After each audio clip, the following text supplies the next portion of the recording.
वैसे तो हम लगातार मिलते रहते हैं, लेकिन कुछ एक दो विशेष विषय जिनके कारण से आज आप लोगों को बुलाया है, उसमें पहला विषय तो है कि जैसा हम जानते हैं कि वर्तमान में ये जो युवाओं में नशे की आदत ये बहुत बढ़ती जा रही है और बहुत इस बात की चिंता है, न केवल हमको है बल्कि केंद्र सरकार भी समय समय पर रिव्यू करती है। तो पिछले दिनों में केंद्रीय गृह मंत्री श्री अमित शाह जी के अध्यक्षता में भी एक मीटिंग हुई थी और जो नार्को कोऑर्डिनेशन सेंटर की तीसरी जो अपेक्स लेवल की एक मीटिंग उनकी थी, उसके अंदर जो चर्चा हुई उस चर्चा में विशेष तौर पर ये बताया गया कि अन्य स्थानों की तो चर्चा हुई थी, लेकिन हरियाणा में भी ये जो नशे की वृत्ति है ये बढ़ती जा रही है और 10 जिले उसमें खास करके ईयरमार्क किए गए कि जहां जो हरियाणा देश भर में 272 जिले हैं जिनको चिन्हित किया, उसमें से 10 जिले हरियाणा के भी चिन्हित किए गए।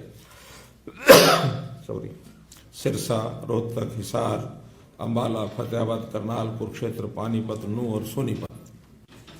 तो ऐसे एक अध्ययन के बाद ही निश्चित रूप से इनको केंद्रित किया गया होगा। तो उसी बात को ध्यान में रखते हुए वैसे तो पहले से ही हम बहुत इस पर सतर्क हैं। हमने इस सारी चीज़ों के रोकथाम के लिए 2018 में ही Haryana state narcotics control bureau अलग से बनाया था और उसके बाद कुछ आसपास के राज्यों को साथ लेकर के और हमने एक एंटी ड्रग सेक्रेटरीट भी बनाया पंचकुला में, जो भी उत्तर भारत के राज्य हैं जिसके अंदर जम्मू कश्मीर है, पंजाब है, चंडीगढ़ है, हिमाचल है, उत्तराखंड है, उत्तर प्रदेश है, दिल्ली है, ऐसे सब राज्यों को साथ लेकर के मैंने स्वयं उसमें लीड ली थी और 2 बैठकें तो मेरी अपनी उपस्थिति में हुई थी, बाकी अधिकारी स्तर पर भी बैठकें हुई थी। तो पंचकुला में उसका हमने हेड ऑफिस बनाया है, वहाँ भी इन चीज़ों की सबकी और एक प्रकार से ध्यान रखा जाता है, सारी चीज़ों का डाटा भी लिया जाता है, सब जानकारियाँ भी वहाँ ली जाती हैं। तो जब से हमारा ब्यूरो बना है, इस ब्यूरो के माध्यम से हमने जो भी सप्लाई साइड है उसको कंट्रोल करने के लिए भी बहुत प्रयत्न किए हैं और पिछले साल भर में 2746 अभियोग दर्ज किए गए। इस सारे विषय को जो पुलिस और नारकोटिक्स कंट्रोल बोर्ड के द्वारा कुल मिलाकर के 3975 आरोपियों को हमने गिरफ्तार भी किया। कार्रवाई के दौरान 29.13 किलो हेरोइन, 157.25 किलो चरस, 11,368 किलो गांजा, 356 किलो अफीम, 8,550 किलो चूरा पोस्त और 13,62,121 नशीली गोलियां और सिरप इत्यादि जब्त भी किए हैं। तो इस सामान को जब हम देखते हैं तो बहुत चिंता होती है कि हरियाणा में इन चीज़ों की आमद रफ्त, ये ठीक है कि ये सब चीज़ें यहाँ खपत के लिए तो शायद नहीं आई होंगी, इसकी स्मगलिंग भी बहुत हो रही है। स्मगलिंग में कुछ जैसा इंटरनेशनल बॉर्डर है, खास करके पाकिस्तान का बॉर्डर, उधर से चीज़ें सप्लाई होती हैं, पंजाब के रास्ते फिर हरियाणा के रास्ते होते हुए देश में आगे भी जाती हैं। तो रास्ते में इस चीज़ को पकड़ने के लिए भी हमारी जो नारकोटिक्स ब्यूरो है, इन्होंने बहुत मेहनत की और इस सारे काम पर अपना एक प्रकार से पूरा जो पकड़ है वो रही है। लेकिन फिर भी इस चीज़ को कंट्रोल करना और इसको यानी एक प्रकार से युवा में आदत बढ़े नहीं, तो ये हमारी चिंता है। इसके लिए हमने नारकोटिक्स कंट्रोल ब्यूरो ने एक हाक सॉफ्टवेयर बनाया है और मोबाइल ऐप प्रयास ये भी बनाए हैं। इसके माध्यम से भी जो तस्करी की जो चीज़ें हैं, तस्करों को भी इसमें पकड़ा जाता है, तो इसके माध्यम से भी हमको सफलता मिलती है। अब ये ध्यान में आया कि इसके लिए एक विशेष अभियान चलाने की आवश्यकता है, तो हमने एक स्टेट लेवल के एक्शन प्लान ये बनाई है और उस एक्शन प्लान में ग्रामीण स्तर पर ग्राम स्तर की जो मिशन टीम्स बनाई हैं, विलेज मिशन टीम्स, और इसी प्रकार से शहरों में वार्ड मिशन टीम्स और इनको सबको कोऑर्डिनेट करने के लिए क्लस्टर मिशन टीम्स, उसके ऊपर फिर सब डिवीजन मिशन टीम्स, जिला मिशन टीम्स और हमारी स्टेट की जो है मिशन टीम वो तो है ही है बनी हुई। तो इन सब के कोऑर्डिनेटेड एफर्ट के बाद हर गांव में हम जाकर के, हर वार्ड में जाकर के इन बातों का पता करेंगे कि ये चीजें सेवन करने वाले कौन कौन लोग हैं, इसका व्यापार करने वाले कौन कौन लोग हैं और ये चीजें कहाँ से आती हैं, कहाँ से सप्लाई होती हैं, उसमें समाज की भागीदारी ये भी हम कराएंगे ताकि हर टीम में, खास करके गांव की जो टीम मैंने बताई, वार्ड की टीम बताई, 10-10 लोग उनकी एक टीम बनेगी, 5 जिसमें सरकारी अधिकारी होंगे और 5 जनता के लोग लिए जाएंगे, खास करके चुने हुए प्रतिनिधियों में से। वर्तमान में हमारी पंचायतें भले चुनी हुई नहीं है, लेकिन जो पूर्व पंचायतें हैं, जो पूर्व प्रतिनिधि हैं, उनको जोड़ेंगे। तो ऐसे सब लोगों को साथ लेकर के सबका विश्वास, उसके अंदर स्कूल का अध्यापक, मुख्याध्यापक भी होगा, उसमें गांव का पटवारी भी होगा, गांव का ग्राम सचिव भी होगा। तो ऐसे सब लोगों को साथ लेकर और एक अभियान हम लोग ये चलाने की योजना बनाई है, जिसके लिए मुख्य रूप से आज आपको बताया है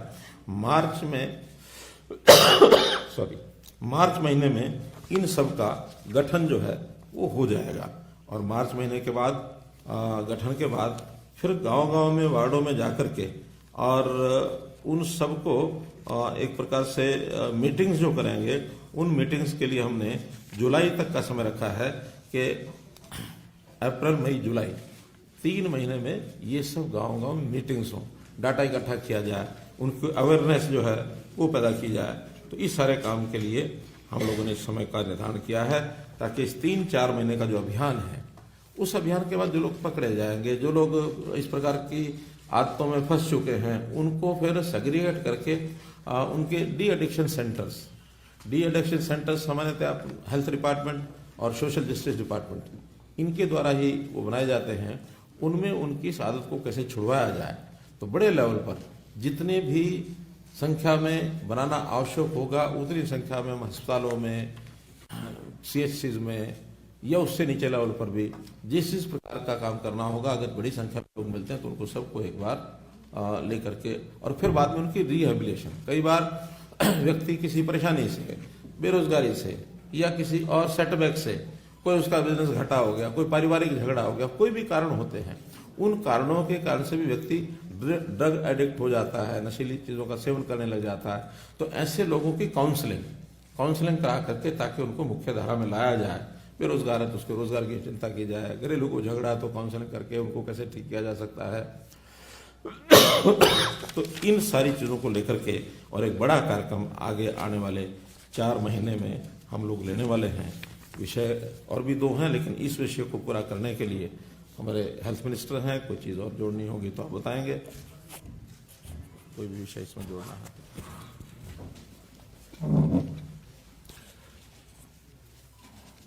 वैसे तो मुख्यमंत्री जी ने नशा के विरुद्ध जो हरियाणा में हमने युद्ध शुरू किया है उसके बारे में सारा विस्तार से बता दिया।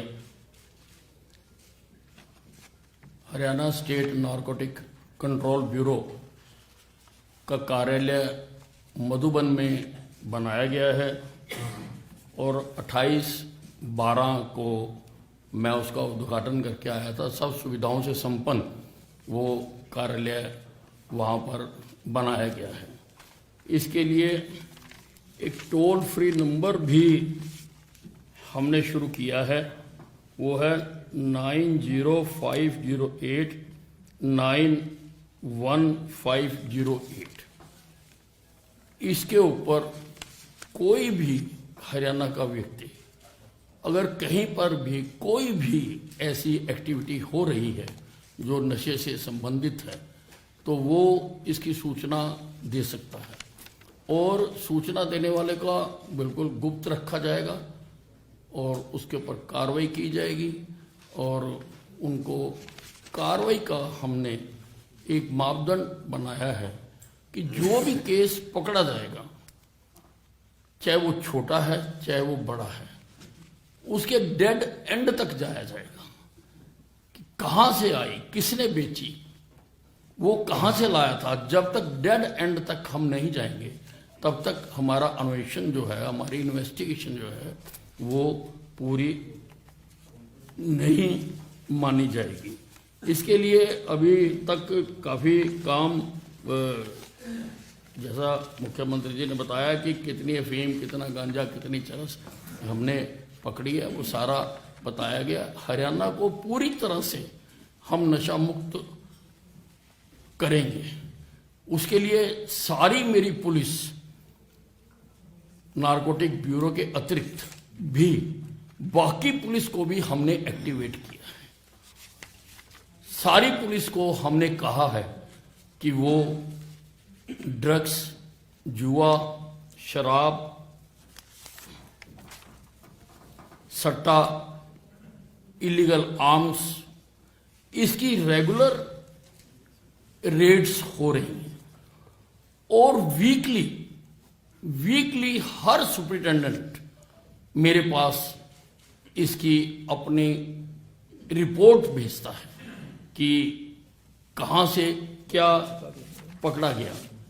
ये जब से हमने शुरू किया है 18,937 रेड्स अभी तक सारे हरियाणा में डाली जा चुकी है। 4,879 केस रजिस्टर्ड किए जा चुके हैं। 5,379 जो हैं अक्यूज्ड को अरेस्ट किया जा चुका है। 65,35,643 रुपए का कैश रिकवर किया जा चुका है। 172 पिस्टल रिकवर किए जा चुके हैं। 202 कार्ट्रिज रिकवर किए जा चुके हैं। 76,154 बोटल्स रिकवर किए जा चुके हैं। ड्रग्स का हमने आपको बता दिया। हम एक संदेश सारे हरियाणा में देना चाहते हैं कि जहां तो बदमाशी छोड़ दो, जहां हरियाणा छोड़ दो। हम किसी को भी गलत काम करने वाले को हरियाणा में बर्दाश्त नहीं करेंगे। केसेस के डिस्पोजल के लिए भी मैंने कार्य योजना बनाई है कि लोगों की अक्सर ये बात रहती है कि केस रजिस्टर्ड हो गया और कार्रवाई ना हुई। मैंने अकाउंटेबिलिटी तय की है कि 10 दिन के बाद इंस्पेक्टर जो SHO है उसको रिपोर्ट करना होगा कि ये डिले क्यों हुआ। 20 दिन के बाद DSP को करना होगा। 30 दिन के बाद ASP को करना होगा और 45 दिन के बाद SP को करना होगा कि ये डिले क्यों हुआ। और उसके लिए हमने एक पोर्टल बनाया है। उसका ट्रायल कल मैंने देख लिया है। वो पोर्टल होगा और वो 15 दिन के लिए अभी हम नीचे ट्रायल के लिए उसको भेज रहे हैं। उसके बाद वो पूरी तरह से फंक्शनल हो जाएगा। मेरे डैशबोर्ड के ऊपर या DGP साहब के डैशबोर्ड के ऊपर या ACS होम के डैशबोर्ड के ऊपर सारे हरियाणा के हर केस की डिटेल होगी कि कौन सा केस कब रजिस्टर हुआ और वो वर्कआउट हुआ या नहीं हुआ और क्या डिले हुआ, क्यों डिले हुआ, सारी जानकारी उसमें होगी। हमारा मकसद ये है कि नीचे जो वर्किंग स्टाफ है उनके ऊपर इस चीज का जरूर आभास रहेगा कि अगर हम डिले करते हैं तो हमें कोई देख रहा है और हर आदमी की हमने अकाउंटेबिलिटी इसमें तय की है। मकसद ये है कि हम अपनी पुलिस को, जो हमारा होम डिपार्टमेंट है, अपार्ट फ्रॉम दी दो आज का विषय जो था वो ड्रग्स का था, लेकिन रेगुलर पुलिस भी नारकोटिक ब्यूरो के अतिरिक्त इस दिशा में पूरी तरह से काम करे और पूरी पुलिस चुस्त दुरुस्त हो, इसके लिए हम प्रयास कर रहे हैं। मित्रों, ये अभियान जो हम चलाएंगे, एक विषय है कि इसका नामकरण क्या रखा जाए। तो मैंने ये सुझाव दिया कि हमारे जो मीडिया के मित्र हैं, मैं उनके सामने अनाउंस करूंगा कि कोई भी, चाहे हमारे मीडिया मित्र या जो आज की इस बात को सुन रहे हों, कोई अच्छा नाम मार्च में इसका एक अच्छा नामकरण करके इसको लॉन्च करेंगे।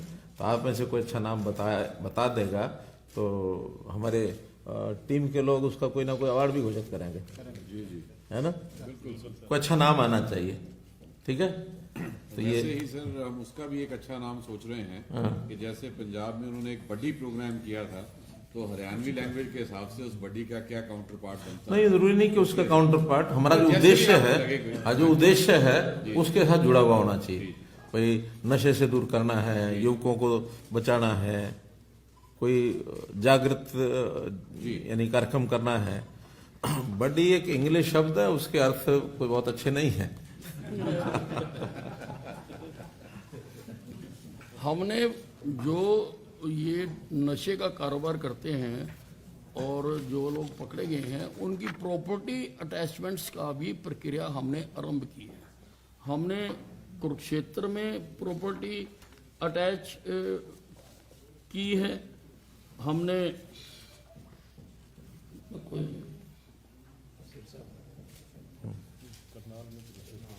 करनाल में और सिरसा में 3 जगह पर, सब जगह पर हम जहां पर ये लोग इस प्रकार के कारोबार में लगे हुए हैं, और भी जगहों पर मुझे जानकारी है क्योंकि वो प्रोसेस में है, अभी हम नहीं बता रहे, लेकिन 3 जगहों पर हमने प्रॉपर्टी अटैचमेंट की कार्रवाई की है।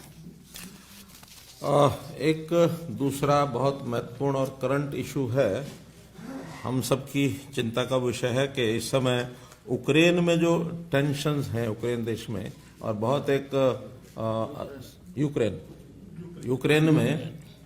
यूक्रेन में जो असमंजस बना हुआ है और वह एक अनिश्चितता की जो स्थिति बनी है, उससे सब देश के लोग, हरियाणा के लोग सभी चिंतित है। लगभग 18,000 लोग वहाँ अपने फंसे हुए हैं और जिसमें लगभग 2,000 लोग हरियाणा से हैं।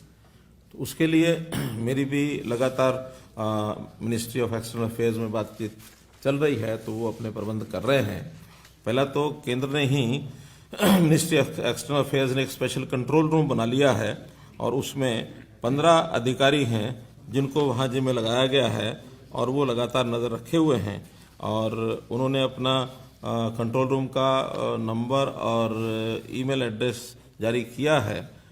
नंबर्स तो हैं, प्रेस नोट में बाद में दे देंगे, लेकिन अभी मैं बता देता हूँ। Contact details of control room in Delhi are 9111, ये तो दिल्ली का कोड हो गया, 230121113, फिर 230141104, 230171905 और एक मोबाइल टोल फ्री नंबर है 1800, मोबाइल नहीं है जो 1800 के जो नंबर होते हैं, टोल फ्री नंबर, हाँ, 1800118797।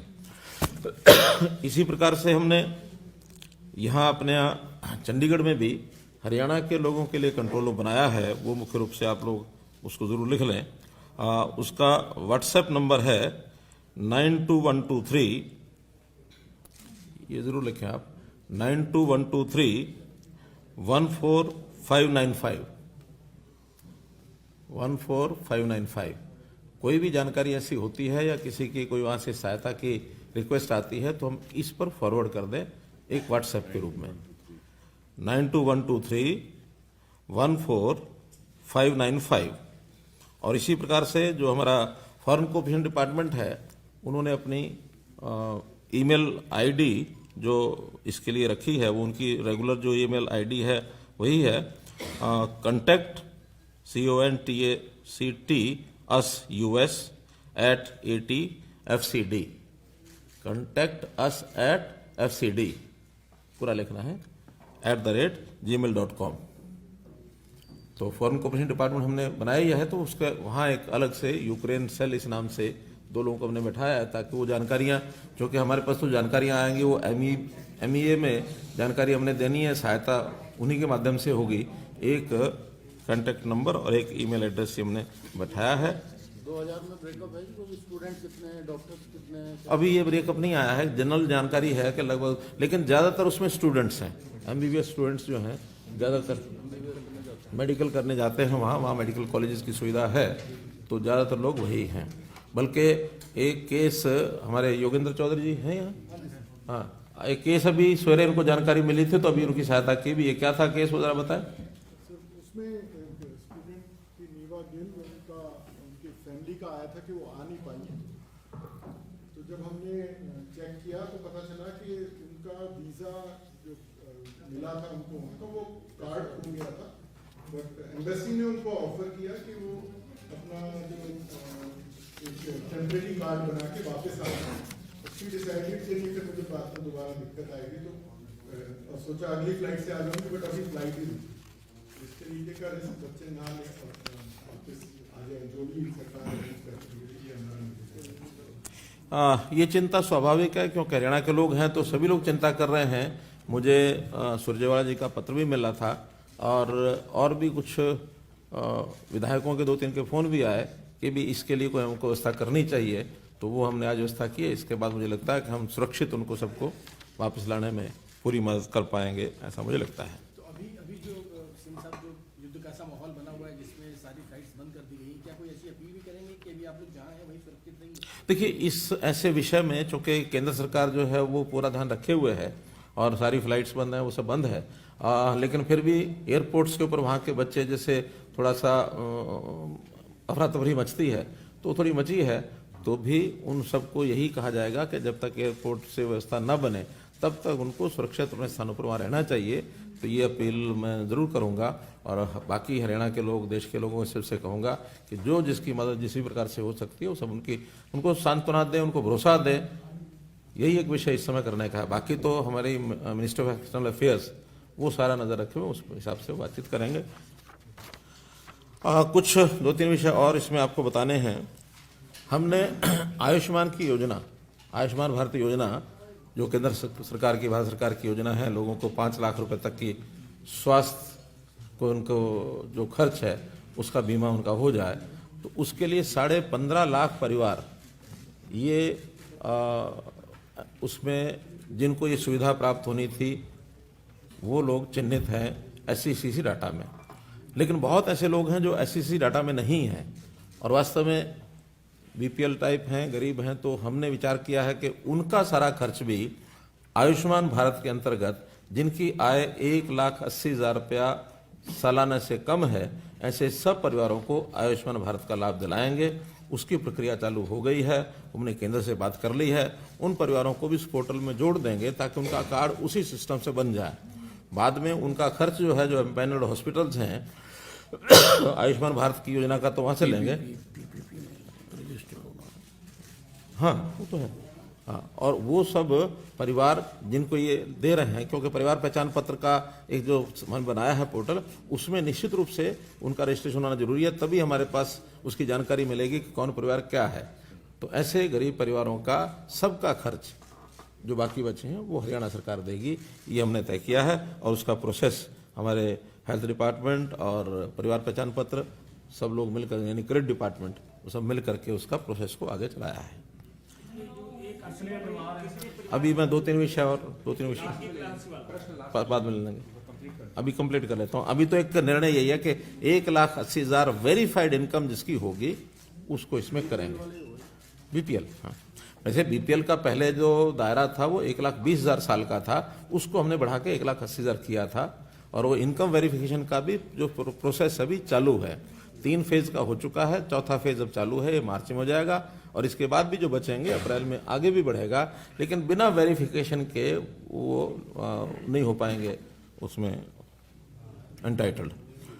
दूसरा, इसी में हमने जो मुख्यमंत्री परिवार उत्थान योजना के अंतर्गत पहला फेज पूरा होने के बाद मेले लगाए थे दिसंबर महीने में।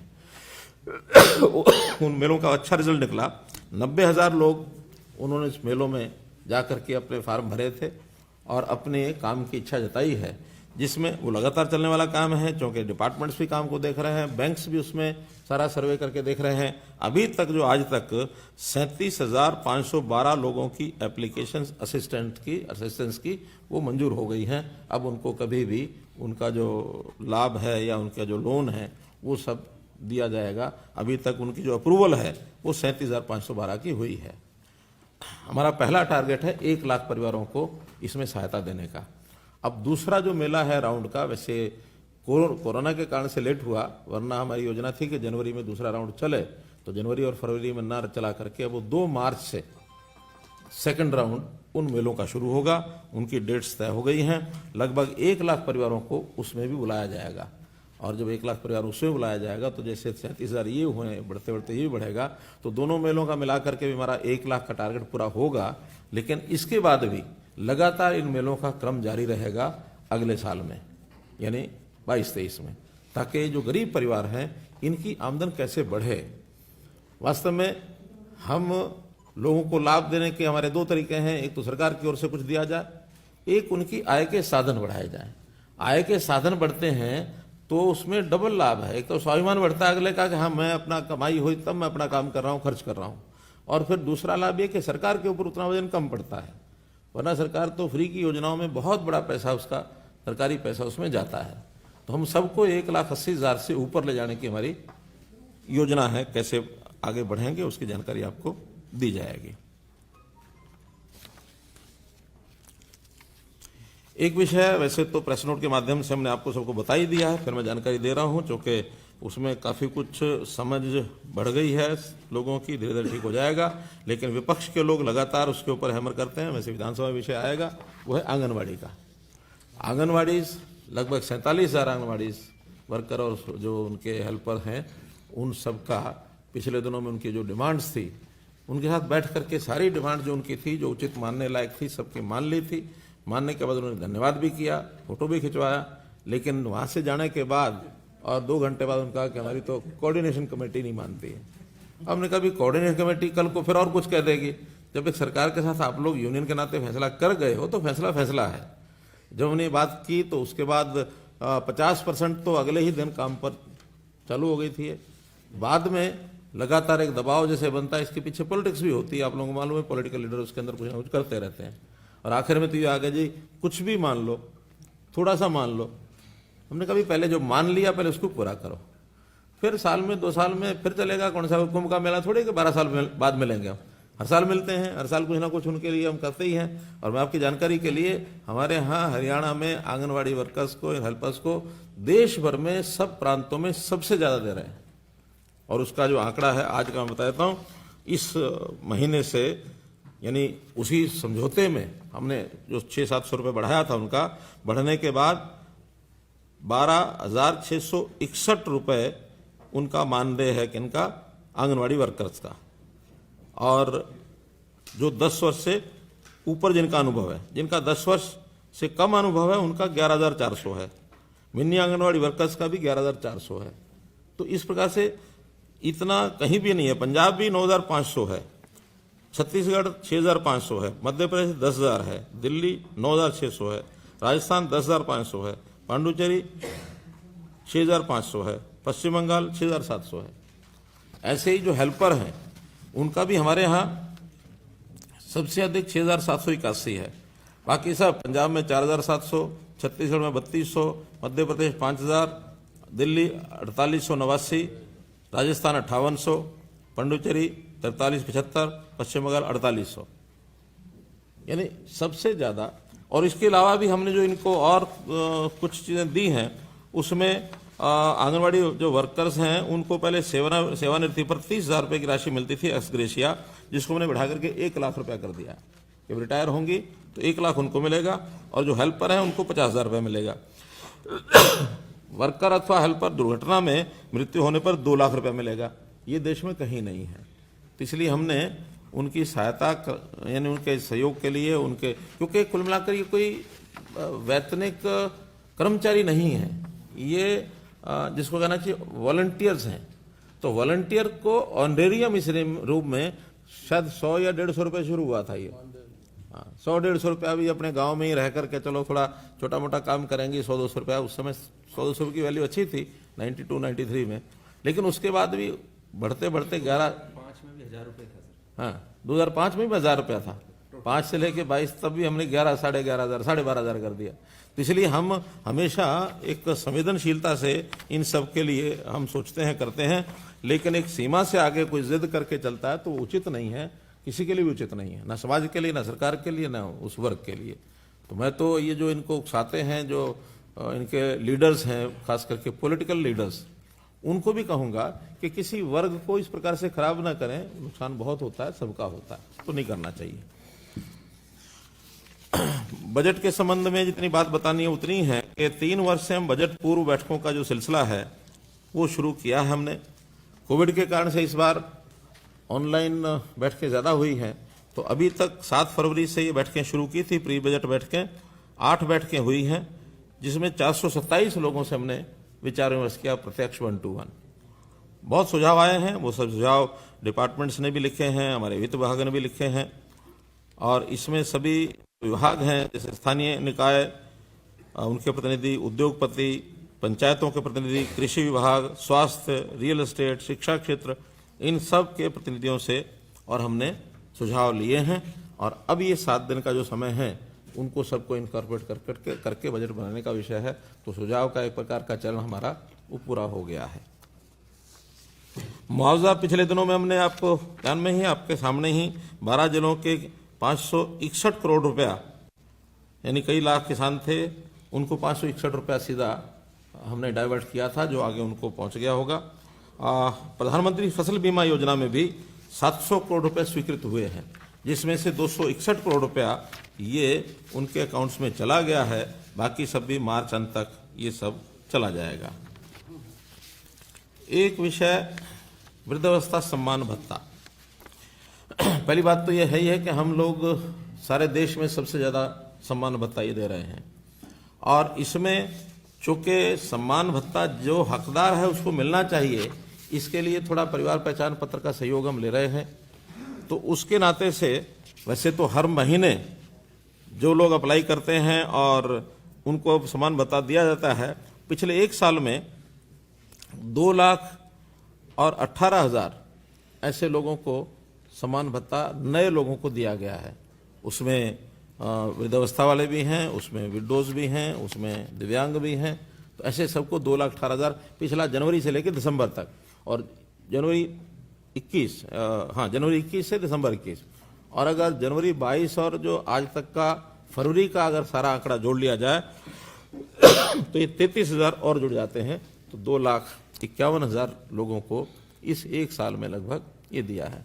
अब चूंकि उसमें लगातार हम उसका रिव्यू भी करते हैं, और उसके आंकड़े चूंकि अब परिवार पहचान पत्रों से निकलते हैं, आज भी हमको कुछ दिन पहले एक आंकड़ा आया कि 23,000 लोग ऐसे हैं जिन्होंने कभी अप्लाई भी नहीं किया अभी ओल्ड एज पेंशन के लिए, लेकिन वो इस दायरे में आते हैं।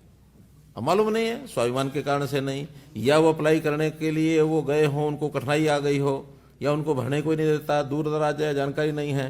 लेकिन हमने ये विचार किया है कि हम उन 23,000 सब लोगों को प्रोएक्टिव होकर के अप्रोच करेंगे, उनके घर जाएंगे कि आपका ओल्ड एज पेंशन नहीं बना है, आप बनवा लीजिए, और इस महीने के अंदर उस काम को हम पूरा कर देंगे। यानी जो लोग कहते हैं ना परिवार पहचान पत्र का क्या लाभ हुआ, तो उसमें यही है कि कोई हमारे पास आए, इसकी बजाय जो डिजर्व करता है हम उसके पास जाएंगे और उसको 23,000 लोगों को ये पेंशन बना करके देंगे।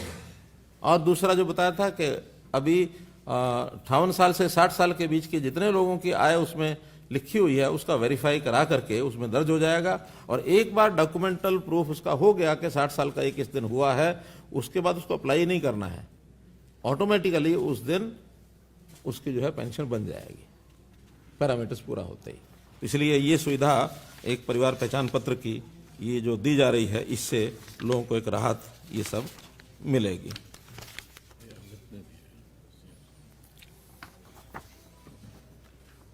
मुख्यमंत्री परिवार उत्थान योजना में हमने बताया 2 मार्च से अभी जो कैंप्स लगेंगे, 2 मार्च से 17 मार्च तक उसका फेज पूरा होगा, 1 लाख परिवार उसके अंदर आएंगे, मैंने बता दिया।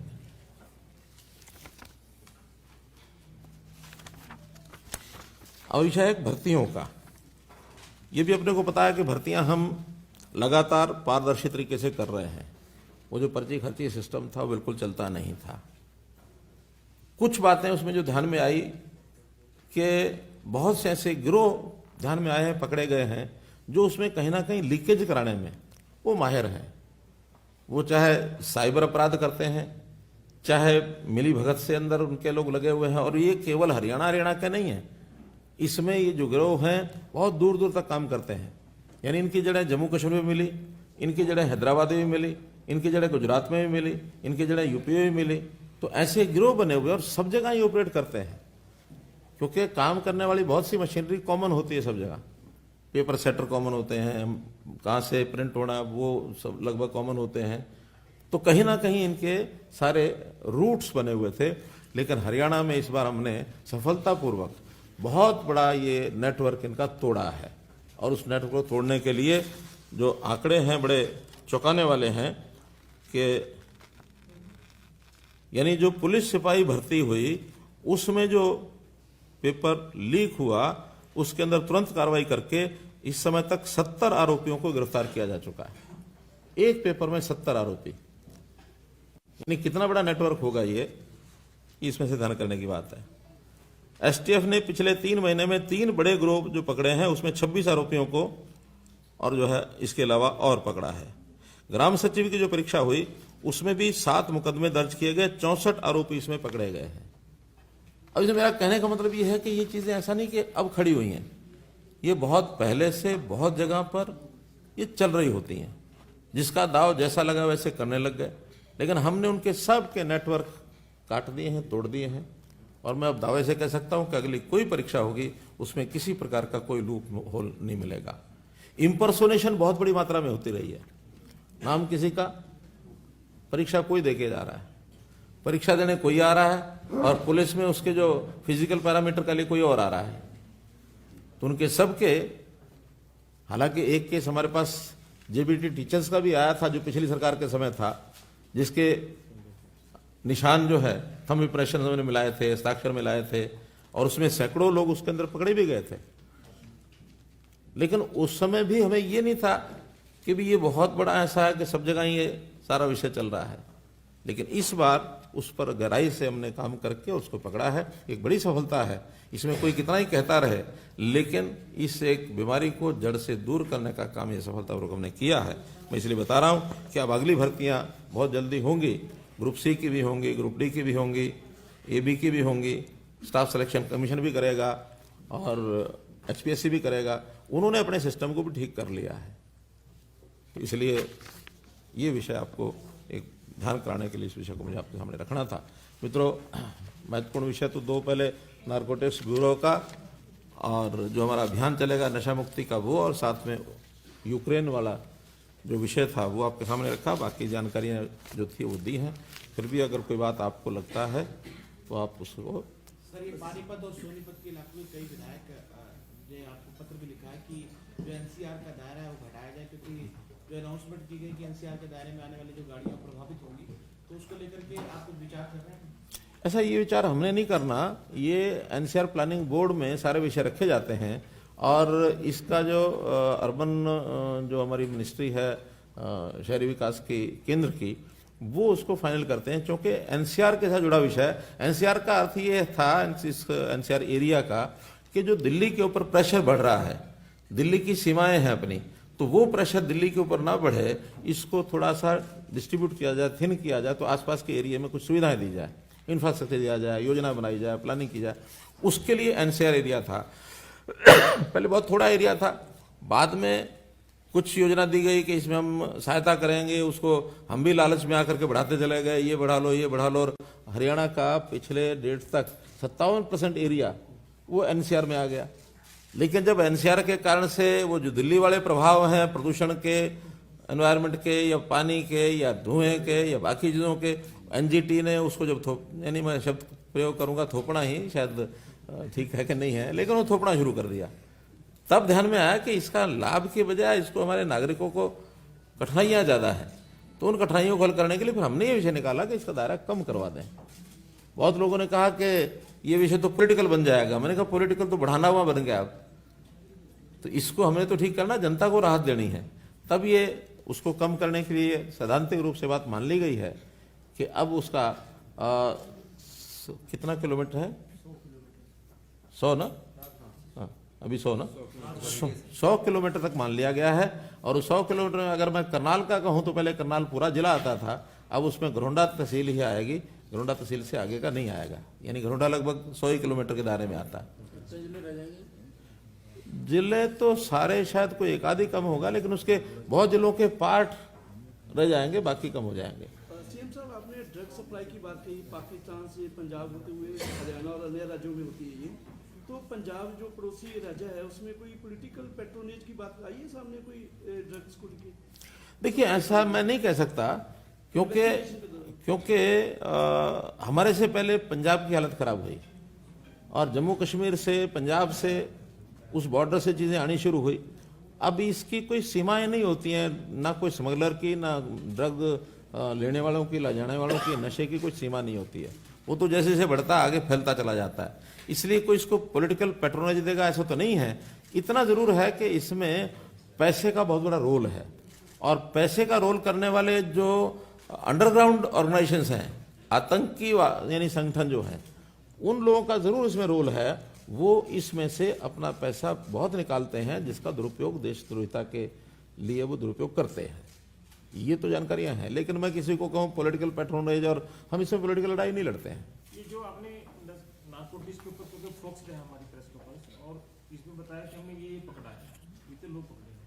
बीस साहब ने कहा कि हम अब ये पता लगाएंगे कि इसकी जड़ तक जाएंगे, कहाँ से चला सप्लाई का। क्या तो अब तक की जांच में नहीं पता चला कि ये कहाँ तक आए? इतने लोग ये केवल नशा करने वाले लोग पकड़े हैं हमने, या कुछ जिसको भी पकड़ा? नहीं, कुछ ऐसे पकड़े भी जाते हैं, कुछ ऐसे पकड़े, वो तो लगातार। देखिए, कुछ चीजें ऐसी होती हैं जो बिल्कुल, जिसको कहना चाहिए, घुण की तरह लगी होती हैं, वो पता नहीं होता कहाँ लगी है। वो तो जब पकड़ा जाता है, पकड़ने के बाद उसमें थोड़ा आगे तक बढ़ते हैं, पता नहीं कौन सी चीज कहाँ पकड़ी जाए। अब ये आतंकवादी सोनीपत में पकड़े गए, तो इसका मतलब क्या हुआ? आतंकवाद कोई ऐसा तो है नहीं कोई आज शुरू हुआ है।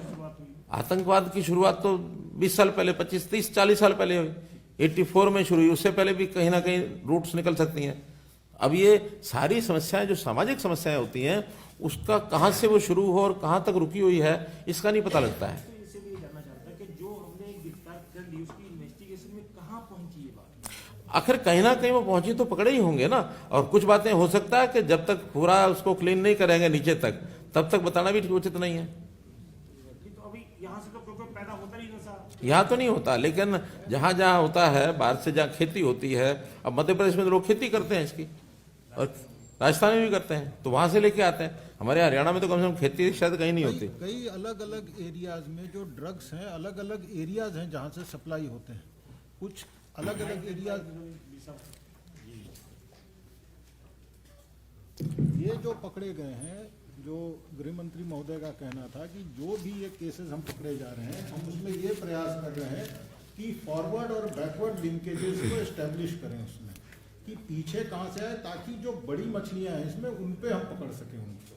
और ऐसा कहना कि एक किसी जगह से आ रहा है, ये उचित नहीं है। अलग अलग जगहों से आ रहे हैं, उन सभी राज्यों के लोगों से भी संपर्क है, उनके पुलिस के जो लोग हैं उनसे भी, हमारे एसटीएफ के, नारकोटिक्स कंट्रोल ब्यूरो के और जिला पुलिस के लोग समन्वय करके उनको पकड़ रहे हैं। और दूसरा एक और देखिए, अरे देखिए, ऐसा है, कई बार इनके प्रकार भी बदलते रहते हैं। अब नशे का तो जो नशा करने वाला उसको सब पता होता है कैसा प्रकार क्या बन गया। यानी अभी जो हमें जानकारी मिली, बूट पॉलिश तक लोग खाने लग गए। अब ये कोई बूट पॉलिश इसलिए थोड़ी बनी थी, बूट पॉलिश तो बूट पॉलिश के लिए बनी थी। हम लोग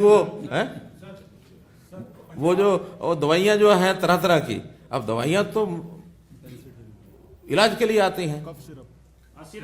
सिरप जो है वो सिरप के उपयोग के हिसाब से आता है, लेकिन उसका दुरुपयोग करके उसको नशे के रूप में करने लग गया था। जैसे पंजाब में ज्यादा, पंजाब वाले ज्यादा बात करते हैं कि पाकिस्तान से, बॉर्डर से आ रहा है, पाकिस्तान से आ रहा है, तो क्या हमारी जो सप्लाई मिली वो ज्यादा पाकिस्तान वाली, पंजाब वाली साइड से मिली या राजस्थान से मिली, बिहार से मिली? डिफरेंट केसेस का डिफरेंट है। हमने पैटर्न बताया आपको कि हम इस पैटर्न पर काम कर रहे हैं।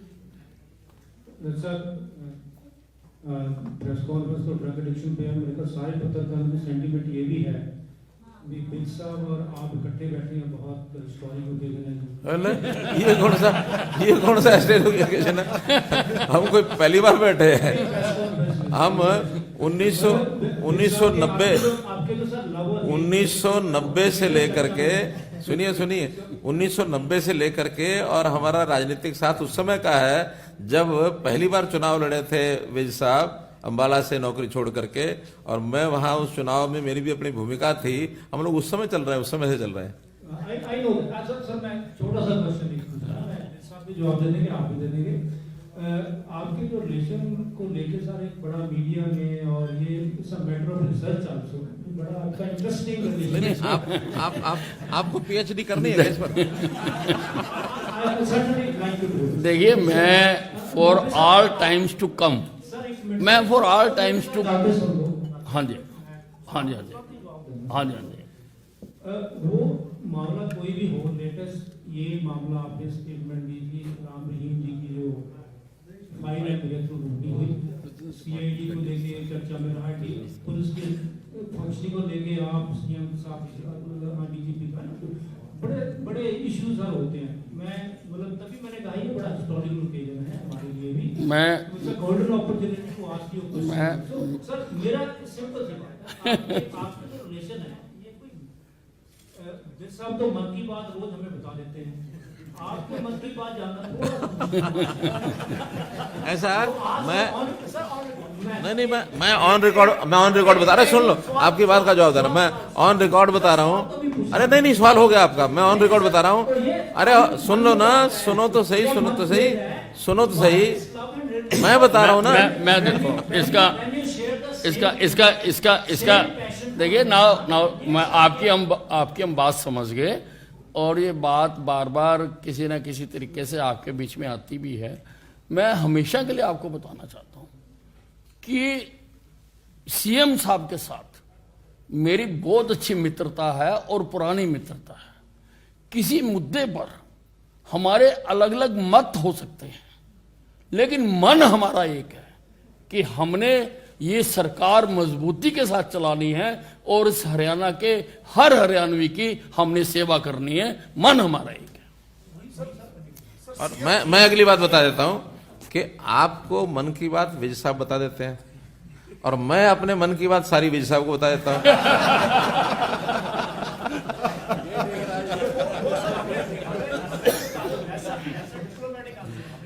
नहीं कोई डिप्लोमेटिक नहीं है, हम रोज बात करते हैं, रोज मिलते हैं, अपने कार्यक्रम में मिलते हैं।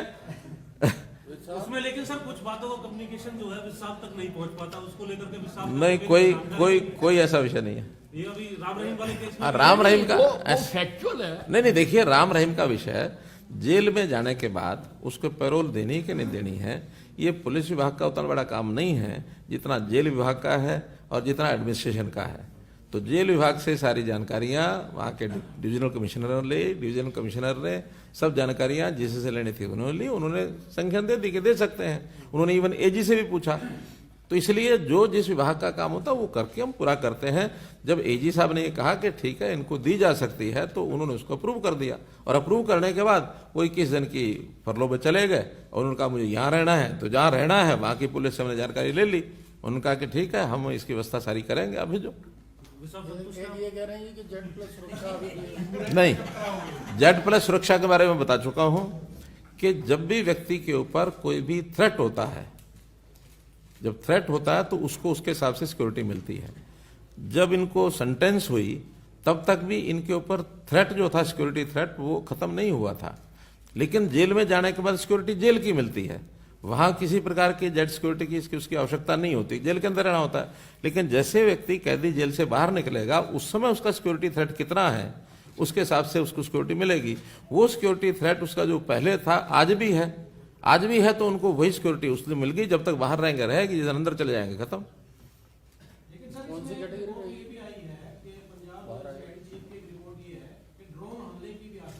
क्या क्या ड्रोन देखिए, नहीं सिक्योरिटी जेल की अपने यहाँ होती है ना, जेल के अंदर हमको पुलिस सिक्योरिटी की देने की जरूरत नहीं होती। तो ड्रोन हमले की आशंका जहां भी होगी उसके हिसाब से उसी प्रकार की सिक्योरिटी दी जाएगी। सर ये क्या कैटेगराइज है कि ये वाई है, जेड है, क्या है? पहले से है। जेड क्यों पहले से है ना, पहले से जेड, हाँ पहले से। हाँ एक सर आपने एंटी ड्रग वो जो अपना नॉर्थ इंडियन स्टेट्स के कैटेगरी की बात करी, उसमें मेरे ख्याल से मीटिंग या तो बहुत दिन से हम लोगों की जानकारी में नहीं आई, उसमें क्या हो रहा है? मतलब नहीं उसमें तो चूंकि एक सचिवालय बना हुआ है, उसकी जो इन्फॉर्मेशन होती है उसका आदान प्रदान होता है। कोई बहुत बड़ा ऐसा सेक्रेटरी नहीं है। सभी जो स्टेट्स हैं उन स्टेट्स की जो जानकारियां हैं वो आदमी लेता है, सारा डाटा हमको ऑनलाइन मिलता है। कोई भी कंफर्मेशन कहीं से करनी होती करते हैं, जो मूवमेंट होती है ड्रग्स की किसी एक स्टेट से दूसरे स्टेट में जाने की बात है वो बताते हैं, लेकिन वो इन्फॉर्मेशन कोई पब्लिक करने की जरूरत नहीं होती उसकी। उसको भी इसमें समायोजित कर देंगे। हाँ। इसी में समायोजित हो जाएगा ताकि वो एक फोरम एक फॉर्म हो जाएगा। ठीक है, ठीक है, सीएम साहब, यूक्रेन में जो कुछ हरियाणवी है, कुछ छात्र हैं इस तरीके के फंसे हुए हैं। बता दिया, बता दिया। आयुष्मान योजना से संबंधित है। अब आपके कई सवाल हो गए। सर एक सवाल है। जिस तरह अभी आपने एनजीटी की बात की और गुड़गांव को बहुत अच्छी राहत देने की बात की कि 80,000 रुपये उनको मिलेंगे, लेकिन एनजीटी ने एक मामले में हरियाणा को फिर संज्ञान में लिया। 26 ऐसे फॉर्मल्डिहाइड प्लांट हैं जो कहीं न कहीं जल दोहन करके भूमिगत जल को बर्बाद कर रहे हैं और बहुत तेजी मात्रा में। पुलिस ने कई बार कार्रवाई भी की, सील भी किया, जो सीएम फ्लाइंग स्क्वाड है 2 जगह सील किया, लेकिन वो उसके बावजूद भी सरेआम चलाते हैं और जो भी पुलिस कार्रवाई करने के लिए पहुंचती है तो उसे मार्केटाइज तक करते हैं। ऐसी स्थिति में आखिर जल बचाने के लिए सरकार क्या कोशिश कर रही है और खासकर ये जो एनजीटी के आदेशों की पालना है उसकी पालना करवाने के लिए आपकी तरफ से क्या प्रयास है? देखिए, जो एनजीटी की इंस्ट्रक्शंस होती हैं हम उस हिसाब सब व्यवस्थाएं करते हैं। फिर भी इलीगल कोई काम करता है उसके ऊपर हम कार्रवाई करते हैं। कहीं जानकारी न मिले तब जब तक तो शायद कार्रवाई ना कर पाए, लेकिन जानकारी मिलते ही उसकी कार्रवाई तुरंत होती है। ये दीप सिद्धू पंजाब का एक एक्टर था, हरियाणा में उसकी एक्सीडेंट में डेथ हो गई। अभी आज उसका भोग था तो वहाँ खालिस्तान जिंदाबाद, खालिस्तान बनाना है, इस तरह के नारे लग रहे हैं। किस तरह से देखते हैं आप? क्योंकि जब संस्कार था उस दिन भी इसी तरह का माहौल था, आज जब भोग था तो बहुत से युवा पहुंचे और खालिस्तान बनाएंगे। देखिए, ऐसी सब चीज़ों के ऊपर सब एजेंसीज ध्यान रखे हुए हैं। जो कुछ करना होगा वो कोई एक जगह से कहीं होता ऐसा नहीं है। हरियाणा में तो उसमें कोई रोल ऐसा हमने कोई करना नहीं। हरियाणा में उनका एक्सीडेंट हुआ, एक्सीडेंट की रिपोर्ट लिखी गई, उस रिपोर्ट में आगे इंक्वायरी हो रही है कि उस रिपोर्ट के अंदर जो एक्सीडेंट है वो किसी की गलती से है, अपने आप हो गया, वो सारा विषय उतना सीमित हरियाणा का है। इससे आगे क्या कुछ हो रहा है क्या नहीं हो रहा, सेंट्रल एजेंसीज ही बाकी सब उसका ध्यान रखे हुए और जो कुछ करना होगा करेंगे। सीएम साहब, एक आपने अनाउंसमेंट भी की थी और आज हमारे पास सहयोग की बात है कि विज साहब भी आपके साथ बैठे हैं। एक पत्रकार आपको इस बात की खुशी हो रही है, दिक्कत हो रही है? पत्रकारों को कैशलेस मेडिकल स्कीम आपने अनाउंस की थी साहब, तो उसका असर क्या कुछ है थोड़ा बता दें। हमें ये पता लग रहा है कि आयुष्मान में फिर से शामिल करने की बात आ रही है। अभी वो सारी प्रोसेस चल रही है, उस प्रोसेस में जो जो चीज़ें होंगी जल्दी आ जाएंगी, क्योंकि ये सारी चीज़ें फाइलों में चलना, फिर उसका कोई सिस्टम बनाना, सिस्टम बनाने के बाद उसको लागू करना, इसमें थोड़ा समय लगता है।